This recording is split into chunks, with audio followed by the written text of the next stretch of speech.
everybody. Welcome back to Season 2 of CHISME and Championships. I understand that there wasn't a formal conclusion to the previous season, but I just decided to, have a break for the time that I was, gone for like a couple of months, and then just come back full speed with Season 2. So I'm so excited to be back. Did you miss me? Because I missed you, and this is why we're here at Season 2. Is that right? I loved it. It was like kind of working in my head, and I was like, I think it's gonna be cute if I say it. So yeah, I said it. So some things have changed, some things have stayed the same. As y'all can see, my introduction video is brand new, and I'm so excited that y'all have seen it.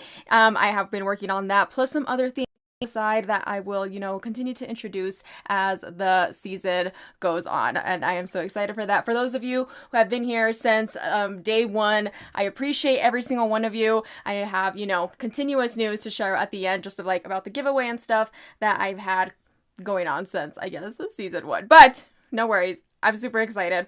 We're going to go ahead and get started with, talking a little bit about the Broncos and just kind of a little hint at the Nuggets and some drama from a previous player who was a Denver Nugget, which I'm sure some of you are very familiar with who I am talking about. But very quickly, for those of you who have been keeping track on my Twitter, you probably are aware, but those of you who don't know, I am now part of a different podcast as well, which is part of the Buckin' Pod. I am their new host. I am very excited to start this journey with them.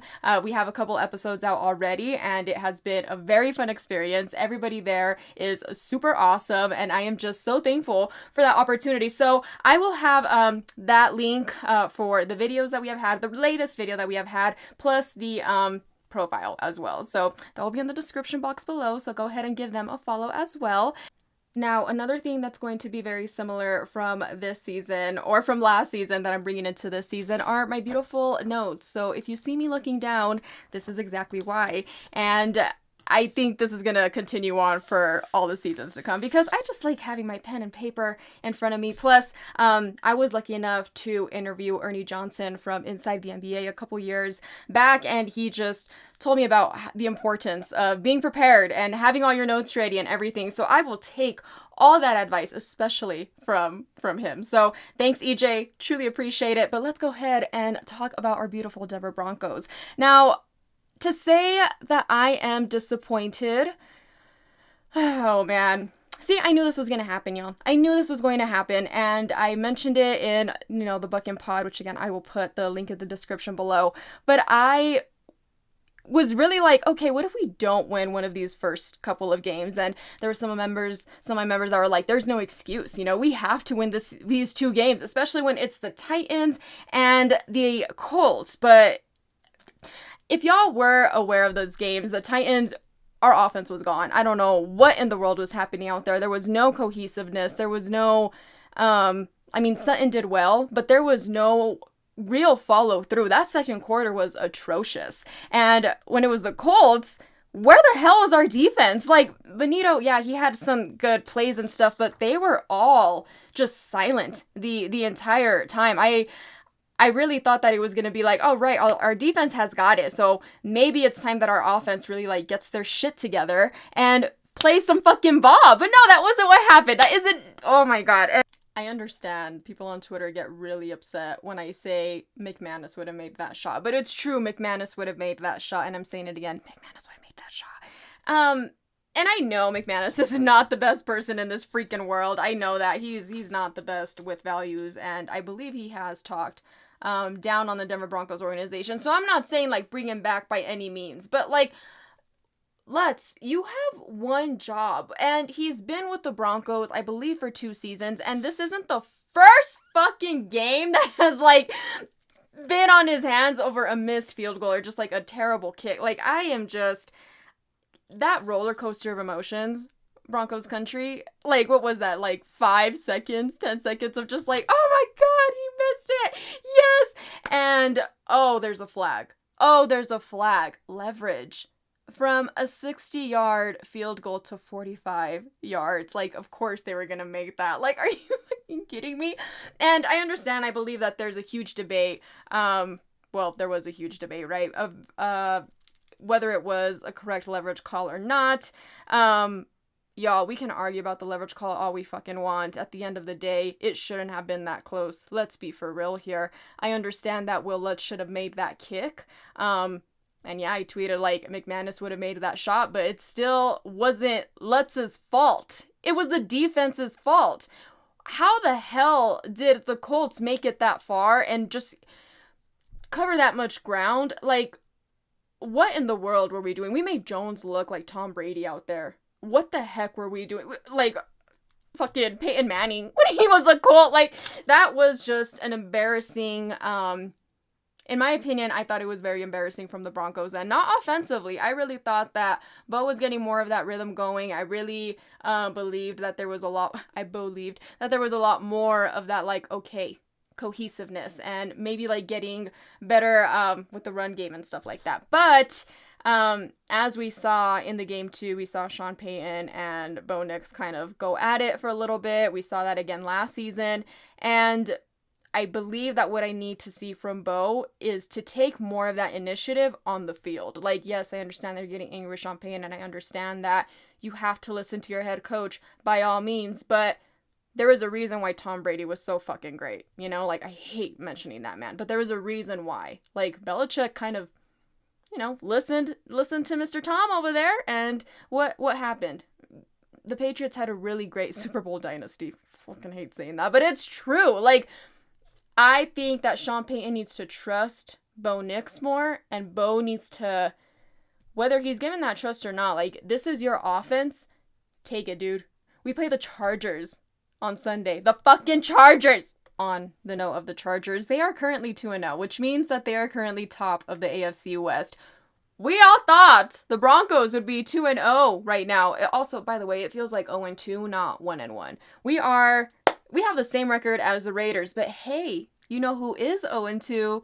The fucking Chiefs. Nice to see that the Chiefs are finally getting their beautiful comeuppance. However, I still don't think that we should be like, the Chiefs are nah. I kind of think that they might be doing that, not on purpose necessarily, like no one wants to lose on purpose, but they still have some key players and some key, like, drive. You know, like, this franchise is still, like, a Super Bowl franchise, and they have still made it postseason for the past year. So I think for us to just kind of, like, dismiss them would be very stupid and very naive of us. And, you know, by the end of freaking, December, watch them be, like, I don't even want to say 10 and something, but, like, that's the team that they are. So don't discount the Chiefs 100%. And I know that the record 10 and something is not the best, but still, like, 0-2 doesn't mean a lot to the Chiefs. So with that, though, 2-0 Chargers face the 1-1 Broncos on Sunday. We play at 2:05 Mountain Time. I have some thoughts, you know, like, it can go either way, especially with the way that we've been playing. When we saw them against the Titans, obviously the defense showed up and it was beautiful. Beautiful. Nick Bonito, my gosh, you are amazing, and I am so happy that Von Miller was your favorite player, because you are playing like prime Von Miller, who is a prime reason why we got a beautiful Super Bowl win. So defense was beautiful, offense wasn't super great, and the Colts, even though our offense was there, it wasn't a beautiful offense. Like, there was still some shit where I was like, yeah, this is ugly. Like, this is not okay. So we need to get our shit together. Both defense needs to show up, obviously, and so does the offense. We barely won against the Titans when our defense showed up. So it won't be enough against the Chargers this time, because they also have some key playmakers on their end too offensively. And again, they are 2-0. So they want to be 3-0, playing the freaking Chiefs first, then the Raiders. Let's take out the Broncos, be 3-0 in the AFC West, have a comfortable cushion starting the season. Like, come on, Broncos, we need to disrupt that shit, and what a freaking win it would be, and a momentum changer that it would be once we, like, oh my god, once we beat the Chargers. Girl, come on, like, show them what a real defense is. Show them what the Broncos really are about. Show them all the talk, show them all the talk that was being discussed in the off season, you know? Like, this is what I hate. This is why I hate having my hopes up, especially for my Broncos sometimes, because, like, all the pieces sure are there, but, like, what's not clicking? What is not clicking with this team right now? But as far as who's going to win on Sunday, again, I am honestly indecisive. I want my Broncos to win more than anything, but this is one of those games where I'm like, I can't call it confidently that the Broncos are going to win, but I do have my scores written down just in case, or typed out, so I will share those with y'all. So if Broncos win, again, both sides have to show up. We will walk into this game being like, wow, this is the Denver Broncos, not the Denver defense, not the Denver offense. The Denver motherfucking Broncos showed up and knocked the Chargers on their ass. If we do that, it will be a 20-16 win. I don't think that we will win by much, because I do think that it will still be a really good game. I don't think Chargers will let up super easy. But I do think that it's going to be one where it's like, oh shit, dominating at the end for the Broncos if we win. Like, that's the only way. That's the only way. And if Chargers win, again, it's if they target a weakness like they did in the previous season in the first game as well. And if they win, I believe that they'll kick our ass. So 27-10 if the Chargers decide, like, we're not going to let them out easy whatsoever. One thing to keep in mind and to remember is that Patrick Surtain was injured last season, the first time that we played the Chargers. I don't really remember what the injury was. I think it did have something to do with, I don't know if it was his ankle, but he was out for some time. On Sunday, we saw him kind of like get a little tweaked up a bit and was a little bruised up. So I hope that he's al 100 and he's ready to play on Sunday. Hopefully with Greenlaw's addition and hopefully with Surtain being at 100, the Broncos pull through and we get a victory. A victory that we need, not only for the sake of motivation, but God, like, it's not going to look good on us. We play the Eagles. Come on, y'all. Like, come on, Broncos. I need, come on. Like, we wanted to blame Russell Wilson, but, like, come on. He's gone, okay? Play. There is a possibility that some of y'all are wondering, Cristal, where are the tarot cards? What are the predictions for Sunday? There is a possibility that I will release a tarot video, but it will be exclusively on TikTok. So just, inputting that there. Make sure that you follow me. That link will be in the description below as well. But we're going to go ahead and take a small break from football and Broncos and transition a little bit to Curious Cristal. Sound familiar? Yeah, like a Curious Mike, There's no surprise that Michael Porter Jr. from, used to be a Denver Nugget, now from the Denver Nets, is out there. The Denver Nets? Oh my gosh, from the Brooklyn Nets. My fault. Is out here wilding, just like I'm wilding with that, word vomit typo, apparently. But this man, I don't know. Like, he literally got his mic back and was like, let's go. Let's create content. At first, I loved it. Like, he was starting to show the transition from Denver to Brooklyn and just show, hey, I'm here. This is my community. This is what I'm doing. And then it just kind of started to go back to his podcast with certain questionable people, certain quotes and other things were being said. And I think it's time to unfollow him, which I have on all my social medias, and also just wish him the best of luck in Brooklyn.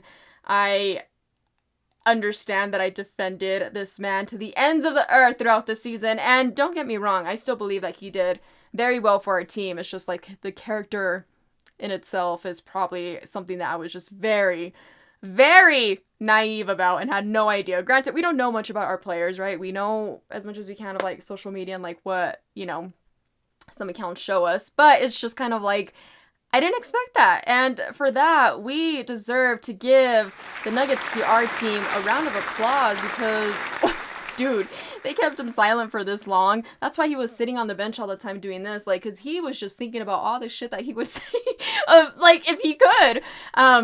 Also, I do believe that the Nuggets PR team just kind of stepped up, ramped up, and did everything possible so that another Jamal Murray situation wouldn't happen again. For those of you that know, I'm not going to mention it because it happened. A funny experience. Anyways, For those of you that are keeping track of our Denver Nuggets right now, you will know and are aware that they are conditioning, they are weightlifting, they are practicing and getting ready for the preseason that starts in a couple of weeks. They play the Timberwolves, I believe, and our first game will be October 23rd against the Warriors in San Francisco. So that's going to be an interesting game. Should be a fun game. Oh my God, quick sidetrack. Did y'all see that they, as in the Warriors, are trying to get a bigger salary cap so they can get both Giannis and Jokic? Girl, don't piss me off and ruin my Tuesday morning. I saw that and I was like, you're so dumb. Like, let's get this very clear. Jokic isn't going anywhere, okay? If he's going anywhere, he's gonna go back home, okay? He's not gonna stay here. He's gonna go stay in Serbia with his horses and completely disassociate. The reason why Denver was such a great selection for him is because when he first joined the Nuggets weren't, I mean, they're still not a big market team, but they weren't as popular as what they are today.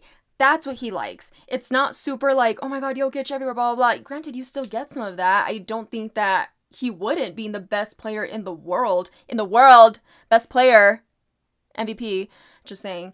But you would lose so much of your privacy if you went and played for Golden State. Like, there's no way that he would do it.